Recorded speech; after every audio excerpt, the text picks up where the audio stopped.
Hi friends, welcome to Mukta's little world. చాలా రోజుల తర్వాత వీడియో పోస్ట్ చేస్తున్నాను.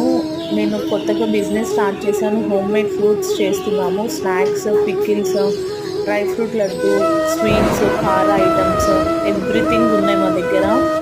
సో ఒక్కసారి నా ఇన్స్టాగ్రామ్ పేజ్ ఫాలో అవ్వండి, పికిల్ జార్ గుంటూరు అని చెప్పి. అండ్ పికిల్ జార్ కూడా యూట్యూబ్ ఛానల్ ఉంది, ప్లీజ్ ఫాలో అవ్వండి. మీ ఫ్రెండ్స్కి, నియర్ అండ్ డియర్ వన్స్కి కూడా షేర్ చేయండి.